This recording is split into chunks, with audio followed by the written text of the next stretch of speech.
अल ज़ावेरी की हत्या कर दी गई है और ये हत्या की है यूएस ऑपरेटिव्स ने एक ड्रोन स्ट्राइक के थ्रू अफ़गानिस्तान में। अयमन अल ज़ावेरी नंबर 1 थे, अब अल-कायदा के एक टॉप बॉस थे।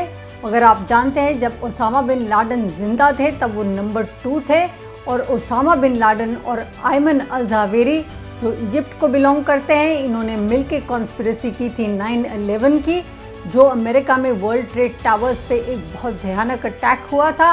और 21 साल से इनकी खोज थी। यूएस को ये मोस्ट वांटेड लिस्ट में थे। हालांकि 2011 में ओसामा बिन लादेन की रावलपिंडी में हत्या कर दी गई। उनको खोज के उनके साथ एक स्पेशल ऑपरेशन के थ्रू ओसामा बिन लादेन को मार दिया गया था, मगर ये बच गए थे और वो तब से अल-कायदा के हेड थे। अब इन्हें मिले ये तालिबान के प्रोटेक्टेड एरिया में, एक काबुल के काफ़ी पॉश इलाके में एक सेफ हाउस में वो थे। वो अपनी बालकनी में बाहर आए और ड्रोन स्ट्राइक के थ्रू उनकी हत्या कर दी गई।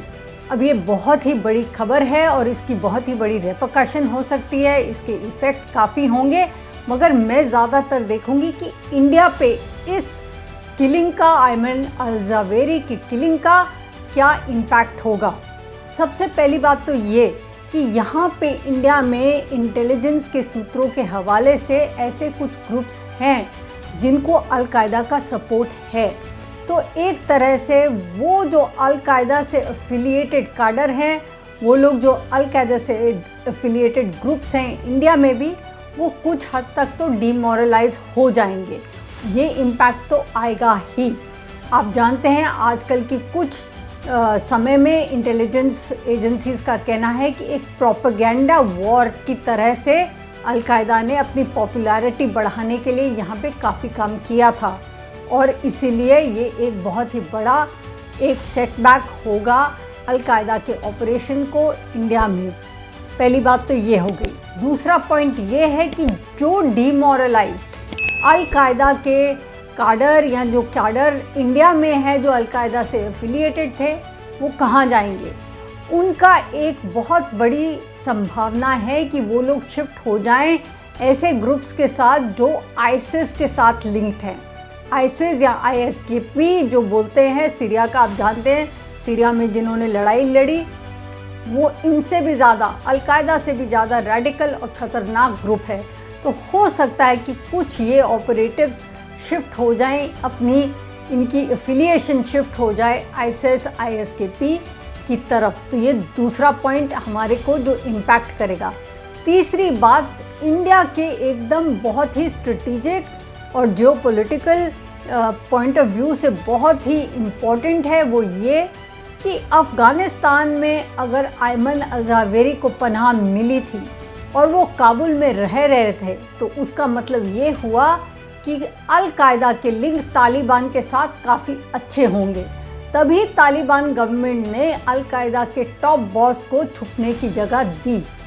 ये एक इक्वेशन जो इंडिया को देखना पड़ेगा, जो इंडिया भी चाहता है कि अफ़गानिस्तान में उसका भी एक फुट होल्ड हो।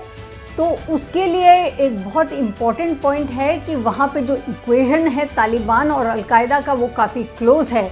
और आप जानते ही हैं पहले कि पाकिस्तान का तालिबान के साथ अच्छा रिलेशनशिप है।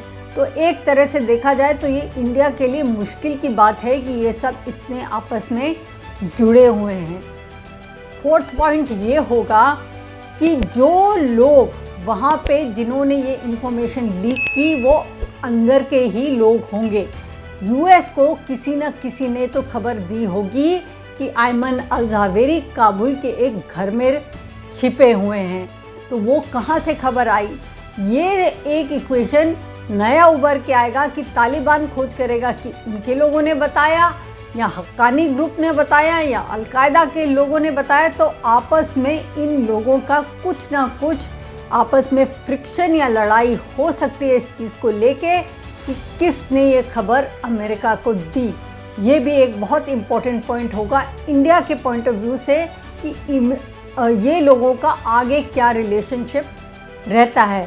और फाइनली सबसे बड़ी बात ये कि इनके बाद कौन, मतलब ज़ावेरी का सक्सेसर कौन, जिसका नाम लिया जा रहा है आजकल की डेट में, वो एक बहुत ही ख़तरनाक टेररिस्ट है वो कहते हैं कि ज़ावेरी से भी ज़्यादा रेडिकल है और वो फील्ड ऑपरेशन में एक बहुत बड़ा एक्सपर्ट है और उसका हाथ रहा था केन्या की यूएस एम्बेसी की बॉम्बिंग में भी।